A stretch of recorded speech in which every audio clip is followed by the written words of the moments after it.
안녕하세요. VNG 이온지입니다. 말씀드릴 내용은 비선형 구조의 효과적인 실하중 내구 해석에 대한 것입니다. 목차는 다음과 같고요. 실하중 내구 해석, 에어스프링 내구 해석, CTBA 내구 해석, 주성분 분석, 결론 순서로 진행하겠습니다. 첫 번째는 실하중 내구 해석의 전체적인 개요에 대한 것입니다. 먼저 문헌으로 발표된 내용을 보시겠습니다. 뉴로 브리클링 서킷에 대한 타이어 내구 해석 방법론에 대한 것인데 총 20.8km의 신호에 대해 어떻게 내구 해석을 하는지 보여주는 것입니다. 그림의 1번처럼 전체 서킷에 대해 차량 동력학 해석을 하게 되면 소위 말하는 RLD라고 하는 실하중을 예측할 수 있겠습니다. 이 실하중의 길이는 20.8km이고요. 만약 500Hz의 샘플링 레이스로 데이터를 출력한다면 1분을 해석하기 위해서는 3만 포인트에 대한 해석이 필요하겠습니다. 일반적으로 산업 현장에서 다루는 해석 모델의 크기는 한 번 해석하는 것도 꽤 시간이 필요한 상당히 큰 모델을 사용하는 경우가 많습니다. 이런 모델을 갖고 몇 분 또는 몇 시간의 RLD를 해석한다는 것은 현실적으로 불가능에 가까울 것입니다. 이때 생각한 아이디어는 모든 포인트에 대해서 해석하지 말고 2번과 3번과 같이 예를 들어 630포인트에 대해서만 해석을 하고 4번 그림과 같이 실하중에 대해서는 미리 해석해 놓은 맵을 갖고 인터폴레이션 하자는 것입니다. 인터폴레이션 과정은 실질적으로 짧기 때문에 아무리 긴 RLD가 주어졌다고 하더라도 효과적인 내구 해석이 가능하게 될 것입니다. 하나의 예로서 에어스프링 모델을 생각해 보았습니다. 왼쪽의 그림과 같이 3개 채널의 RLD가 있다고 가정해 보겠습니다. RLD에 대한 내구 해석으로 접근할 수 있는 방법은 중간 그림과 같은 선형 중첩 해석이나 오른쪽 그림과 같은 전 시간에 대한 직접 해석이 있을 수 있을 것입니다. 앞에서 말씀드렸다시피 전 시간에 대해 직접 해석은 해석 시간이나 리소스의 문제에 직면하게 됩니다. 선형 중첩 해석은 선형 범위에서만 유효한 방법이 되는데요. 그림에 나타낸 바와 같이 비선형 영역에서 적용할 수 없는 문제가 있습니다. 비선형이라고 하면 기하 비선형, 재료 비선형, 경계 비선형으로 구분해서 생각해 볼 수 있는데요. 기하 비선형은 고무 재질과 같은 대변형 문제나 차량 서스펜션처럼 기구적 대변형이 포함된 문제가 대표적이라고 생각되고, 재료 비선형은 초탄성이나 탄소성과 같은 재료적 비선형, 그리고 경계 비선형은 대표적으로 접촉 문제를 둘 수 있습니다. 이런 문제가 포함되어 있다고 하면 선형 중첩은 쓸 수가 없습니다. 엔주리카 EI는 Efficient Interpolation 엔진의 약자로 실하중에 대해 직접 해석하지 않는 대신 실하중을 대표할 수 있는 몇 개의 맵 포인트를 미리 해석해 놓고 전체 실하중에 대한 결과는 맵 포인트로 보관하는 방법입니다. 그림에 2개의 채널에 있는 경우를 보이고 있습니다. EI의 장점은 맵 포인트는 모든 비선형을 고려할 수 있기 때문에 맵 포인트가 충분히 많다고 하면 직접 해석 결과와 실질적으로 같거나 유사한 결과를 비교할 수 없을 만큼 빠르게 완성할 수 있다는 것입니다. 현재 엔주리카 EI는 6개의 채널을 지원하고 있습니다.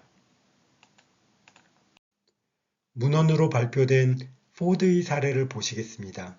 144개의 블록 신호를 해석해야 하는데 각 블록은 3만 개에서 30만 개의 이력으로 구성되어 있습니다.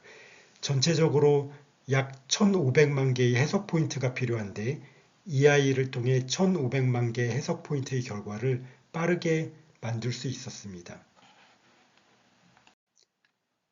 여기까지 실하중 내구 해석에 대한 개요를 말씀드렸고요. 이어서 에어스프링 내구 해석에 적용한 결과를 보시겠습니다. 세 방향의 하중으로 각 채널은 8,300개의 포인트를 갖고 있고 고무 재질에 대한 내구 해석을 수행하는 문제입니다. 엔주리카 EI는 맵 포인트를 설정하는 데 있어 디멘전 리덕션과 패스파인더를 하는데요. 디멘전 리덕션은 채널 수를 줄이기 위해 차원을 축소하는 것입니다. 예제로는 3채널에서 2채널 그리고 1채널로 축소한 결과를 보여드리겠습니다. 엔주리카 EI는 자동으로 맵 포인트를 설정하는데 200개, 100개, 50개, 25개 맵 포인트를 만들어 보았습니다.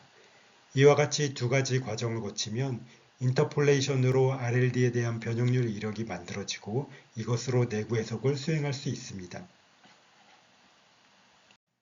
먼저 디멘전 리덕션의 개념을 말씀드리고 싶습니다. 그림에는 개념을 설명하기 위한 2채널 문제를 보여드리는 것입니다. 그림처럼 X와 Y에 대한 하중이 있다고 할 때 만약 두 채널의 상관성이 크다고 하면 실제 두 채널을 쓰기보다 하나의 채널만 써도 오차가 크지 않은 경우가 있을 수 있습니다. 이때 우리가 이용하는 것은 이 두 채널에 대해 맵 포인트를 구성하지 않고 하나의 채널에 대해 맵 포인트를 구성한다면 맵 포인트 수를 크게 줄일 수 있다는 것입니다.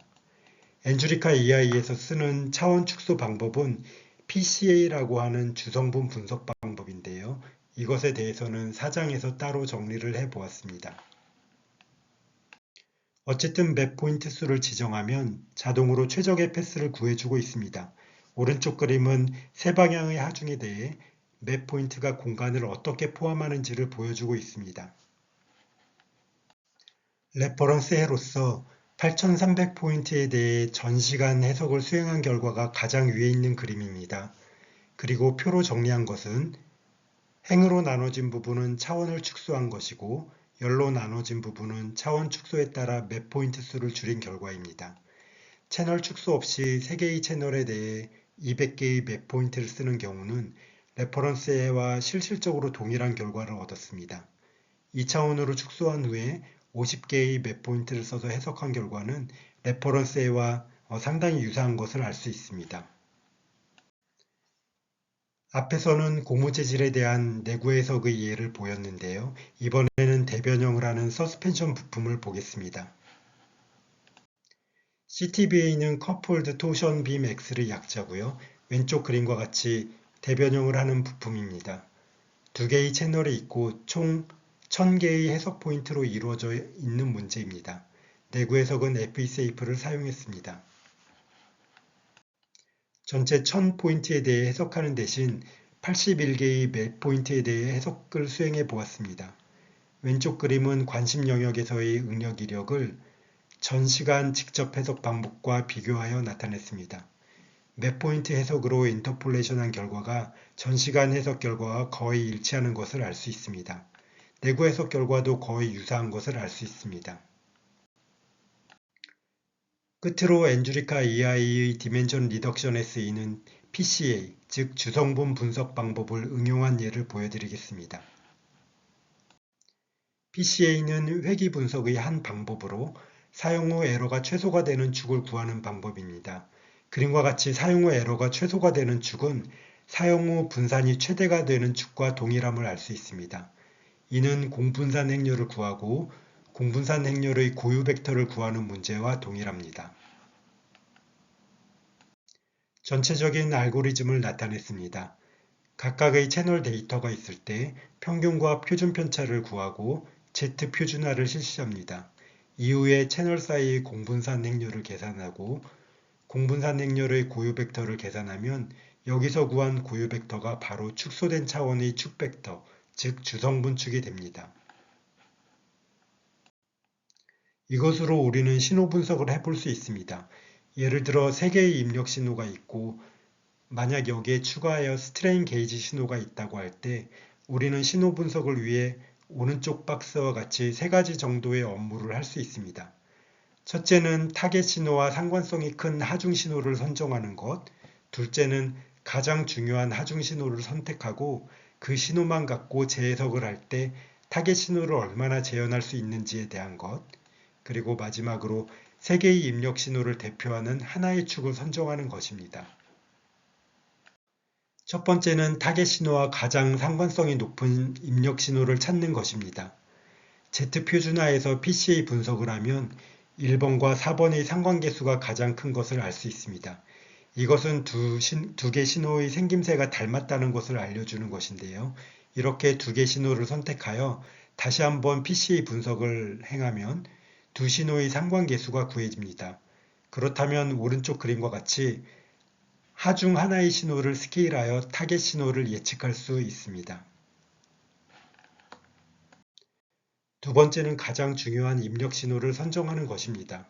PCA 분석으로 X축 하중이 가장 중요한 입력 신호가 되는 것을 알 수 있고, X축 신호만 갖고 재해석을 수행하여 타겟 신호를 재현할 수 있습니다.